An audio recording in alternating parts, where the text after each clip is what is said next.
आवहो अवसानी मैया लटे खोली के, हथवा में चना और गुड़ लई के।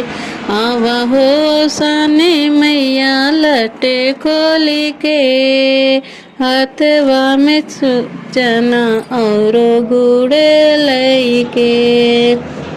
मैया दुआरे के अंधा पुकारे, मैया दुआरे के अंधा पुकारे। अंधे को नैना दे दिल खोली के, हथवा में चना और गुड़ लई के। अंधे को नैना दे दिल खोली के, हथवा में चना और गुड़ लई के। आवहो अवसानी मैया लटे खोली के, हथवा में चना और गुड़ लई के। मैया दुआरे के लंगड़ा पुकारे, मैया दुआरे के लंगड़ा पुकारे। लंगड़े के पैर दे दिल खोली के, हथवा में चना और गुड़ लई के।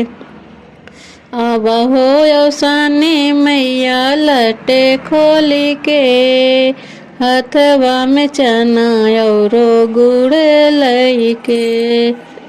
मैया दुआरे के बालक पुकारे, मैया दुआरे के बालक पुकारे। बालक को विद्या दे दिल खोली के, हथवा में चना और गुड़ लई के। आवहो अवसानी मैया लटे खोली के, हथवा में चना और गुड़ लई के। मैया दुआरे के कन्या पुकारे, मैया दुआरे के कन्या पुकारे। कन्या को घर वर देता दिल खोली के, हथवा में चना और गुड़ लई के। आवहो अवसानी मैया लटे खोली के, हथवा में चना और गुड़ लई के।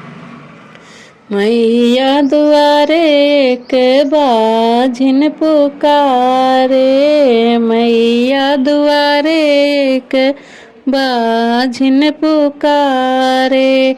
बाझिन को लालन दे दिल खोली के, हथवा में चना और गुड़ लई के। आवहो अवसानी मैया लटे खोली के, हथवा में चना और गुड़ लई के।